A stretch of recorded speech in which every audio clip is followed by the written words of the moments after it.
Olá! Espero que vocês tenham visto o vídeo de boas-vindas, que está lá no comecinho da página da disciplina. Agora a gente vai começar a primeira aula de orientação a objetos e a gente vai falar sobre classes e objetos.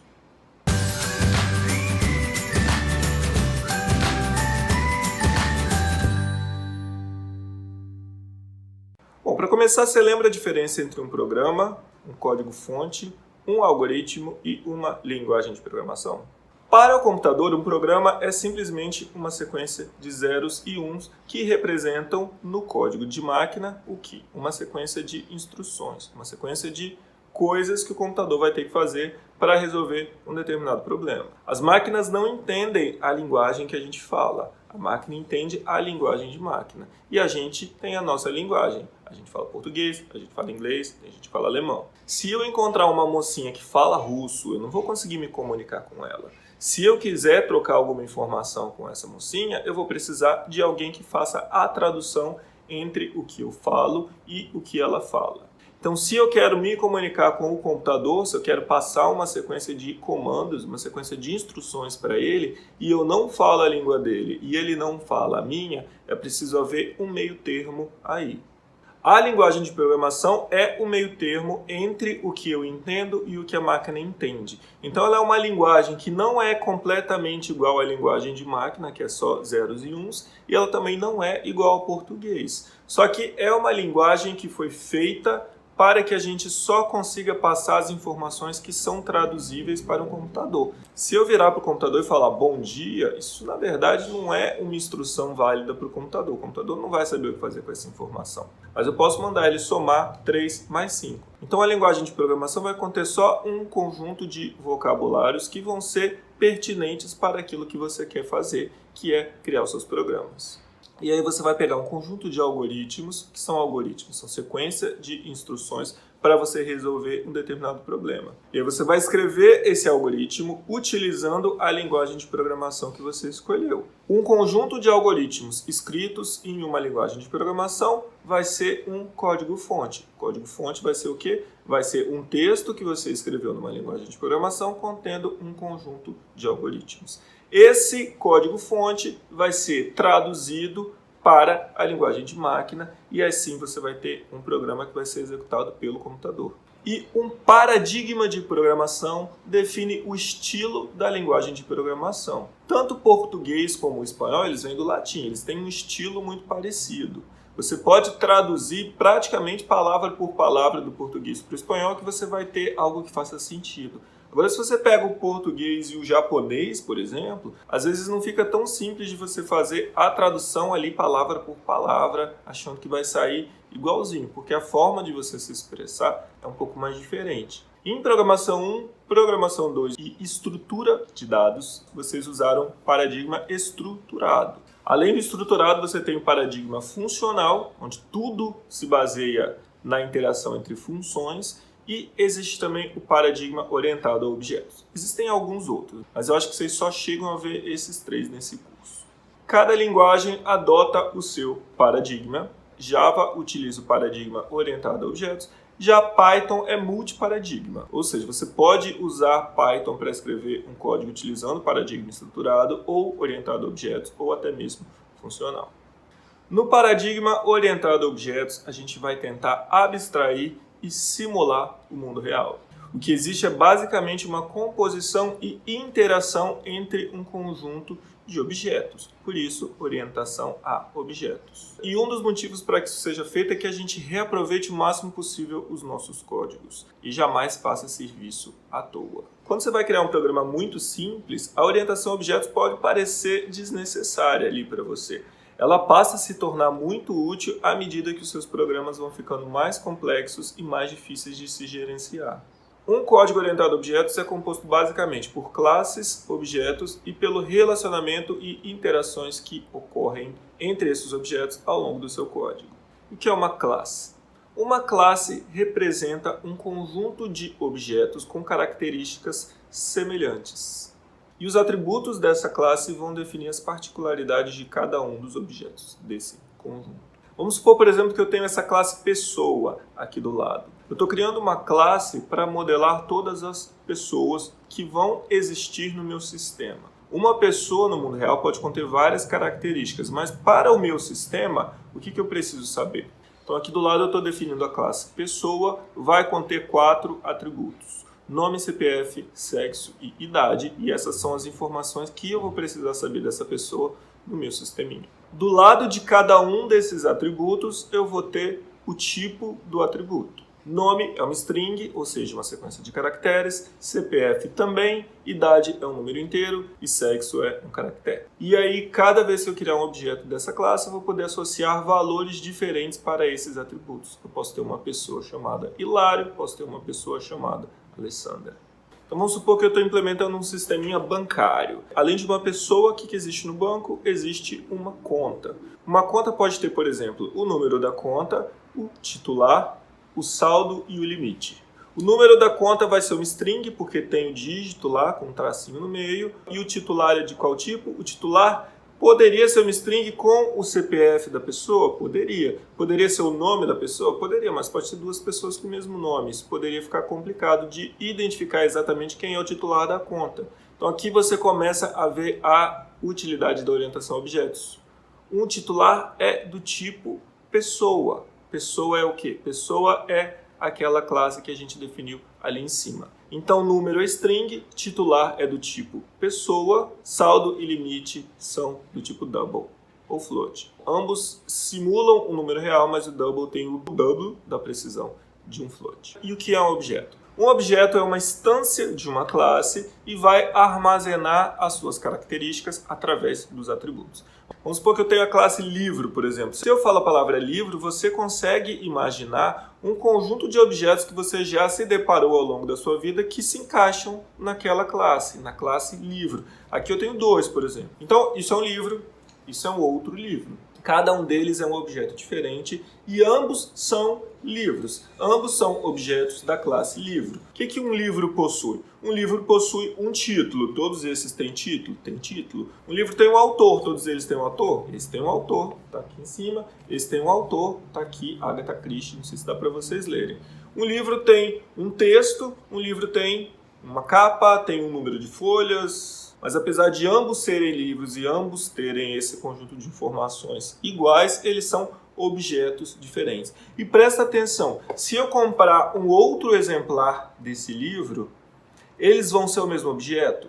Não, eles não vão ser o mesmo objeto. Eles podem ter o mesmo autor, eles podem ter o mesmo título, eles podem ter o mesmo número de páginas, serem da mesma edição, podem ter todos os atributos idênticos e eles ainda serão objetos diferentes. Então, quando a gente criar um programa com orientação a objetos, eu posso criar 2 objetos de uma mesma classe que ainda assim serão objetos distintos. Não entendi, professor, como assim 2 livros iguais? Vamos supor que a gente tem a classe copo, certo? Eu tenho aqui esse copo, eu tenho aqui esse outro copo. Você consegue ver que eles são copos distintos, a cor deles, por exemplo, já é algo que difere esse que é transparente desse que é preto. Porém, esses 2 são iguais.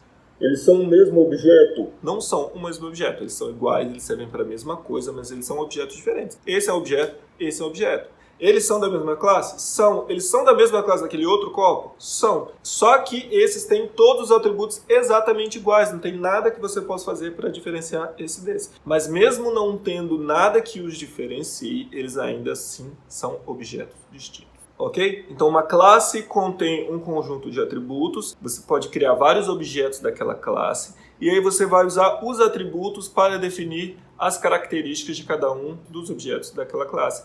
Pode ser que 2 objetos tenham exatamente os mesmos atributos, mas ainda assim eles vão ser objetos diferentes. É igual no mundo real. Objeto é cada um daqueles objetos ali que você consegue pegar, e uma classe é um nome de uma entidade que vai definir o conjunto daqueles objetos.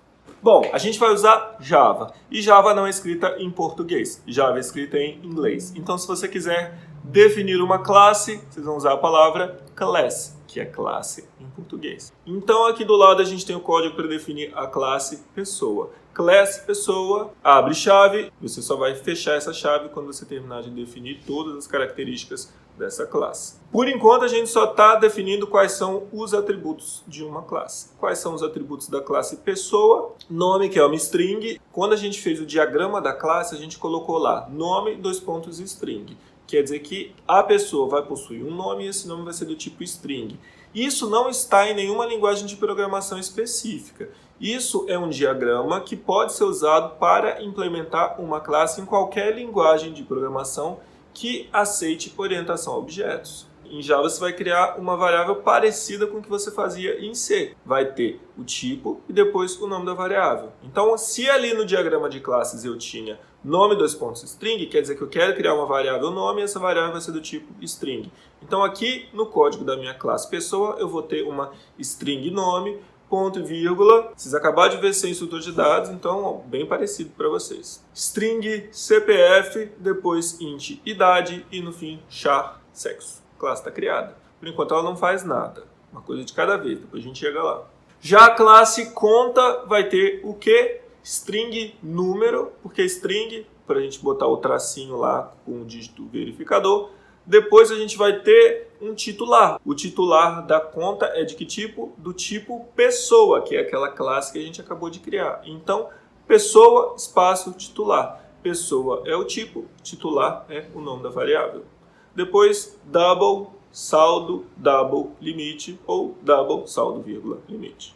E aí, se você estiver programando em Java, cada classe vai ficar num arquivo separado, cujo nome vai ser o nome da classe .java. Então, aquele código da classe pessoa vai ficar dentro de um arquivo chamado pessoa.java. Aquele código da classe conta vai ficar dentro de um arquivo chamado conta.java. E vai ter um arquivo separado no qual você vai ter a classe principal, que é a partir de onde o seu programa vai executar. Em C vocês tinham uma função main, era a partir da função main que o seu código funcionava. Em Java você vai ter um arquivo separado, dentro do qual você vai ter um método chamado main. Aqui em Java você não tem função, você tem método. Eles são parecidos, mas mais para frente, mais precisamente na próxima aula, vocês vão entender a diferença de uma função para um método. Enfim, dentro de um dos códigos fontes do seu programa, você vai ter um método chamado main, que tem essa assinatura gigantesca aqui, public static void main. Diabéis, professor? Depois. Por enquanto você só tem que entender que o main é a partir de onde o seu código vai executar. Depois vocês vão entender direitinho o que é esse cabeçalho aí. Então vamos supor que por enquanto eu só criei aquelas classes para modelar duas entidades diferentes. A entidade pessoa e a entidade conta no meu sistema bancário. Então eu vou começar fazendo o quê? Isso vai mudar. Calma que esse código não vai ser o código final, ok? Não se preocupem. Você que já é um grande desenvolvedor Java, calma que não vai ficar assim. Por enquanto a gente só definiu uma classe, não tem nenhum método, não tem consultor, não tem nada. Calma que isso vai vir lá para frente. Mas então o que a gente vai criar? A gente vai criar uma pessoa. Como que a gente cria um novo objeto em Java? Como que é novo em inglês? New. Então, pessoa P1 é igual a new pessoa, abre, fecha parênteses. Pessoa é o tipo dessa variável que eu estou chamando de P1. E aí o new vai ser responsável por construir um novo objeto da classe que eu estiver informando ali do lado. Então eu estou criando um novo objeto da classe pessoa. Depois vocês vão entender por que tem esse abre e fecha parênteses. Mas criei um objeto da classe pessoa, chamei ele de P1.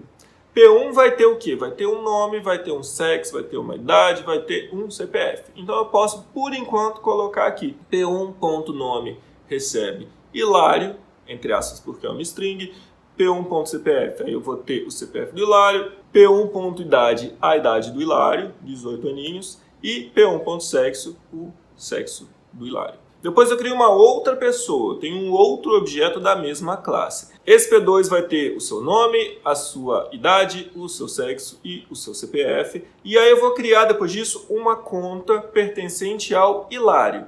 Então, crio conta C1 igual a new conta. Essa conta vai ter um número, essa conta pertence ao Hilário. Então, C1.titular é igual a quem? Hilário? Não. C1.titular vai ser P1. P1 é o objeto do tipo pessoa que eu criei lá em cima. Lembra, eu criei um objeto chamado P1 que pertence a que tipo? Ao tipo pessoa. E lá na classe conta eu tinha dito que titular era um objeto do tipo pessoa, da classe pessoa. Então aqui no código principal eu estou fazendo que C1, que é uma conta, ponto titular, vai receber o quê? Ela tem que receber algum objeto do tipo pessoa, algum objeto da classe pessoa. Eu já tenho dois no meu código, P1 e P2. Qual deles que eu quero aqui? Eu quero o P1. Então, essa conta pertence a quem? Ao Hilário. Por quê? Porque Hilário é o nome que está salvo dentro do atributo nome lá do objeto P1, que pertence à classe conta. Ok? A orientação a objetos entra aí, nessa ligação toda de uma coisa para outra. Só para fechar, temos aqui então um outro objeto da classe conta C2, que vai pertencer ao objeto P2. E aí, se eu quiser, por enquanto, simplesmente imprimir de quem é a conta 1, eu vou fazer o quê? Um print. Em Java, para dar um printzinho de nada, você tem que escrever esse monte de coisa aqui. Ó. Respira fundo. System.out.println, e aí você passa como parâmetro uma string que vai conter o que você quer imprimir. Então, eu vou imprimir a conta, depois C1.número. Então, C1.número vai te dar o número da conta. Essa conta pertence a quem? Pertence a C1.titular é o quê? Eu posso imprimir C1.titular? Não, isso é um objeto que contém várias informações.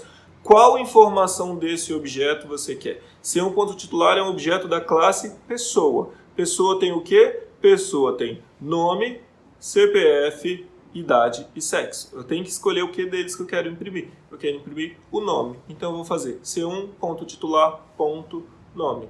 Então eu vou imprimir a conta 1234 dígito 5 pertence a Hilário. Ok? Esses são os primeiros conceitos de orientação a objetos que a gente vai ver nessa disciplina.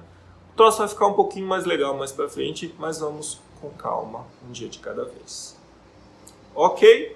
A próxima aula é uma aula prática. Eu vou pegar esses poucos conceitos que eu mostrei para vocês hoje e vou implementá-los na IDE que eu vou usar com vocês, que é o IntelliJ. Se vocês quiserem ver como é no NetBeans, você olha lá no material da disciplina que eu vou disponibilizar na página do AVA. Espero que tenhamos um bom semestre, que tudo ocorra direitinho, dentro do possível, numa disciplina que infelizmente não pode estar sendo dada presencialmente. Ok? Beijão pra vocês.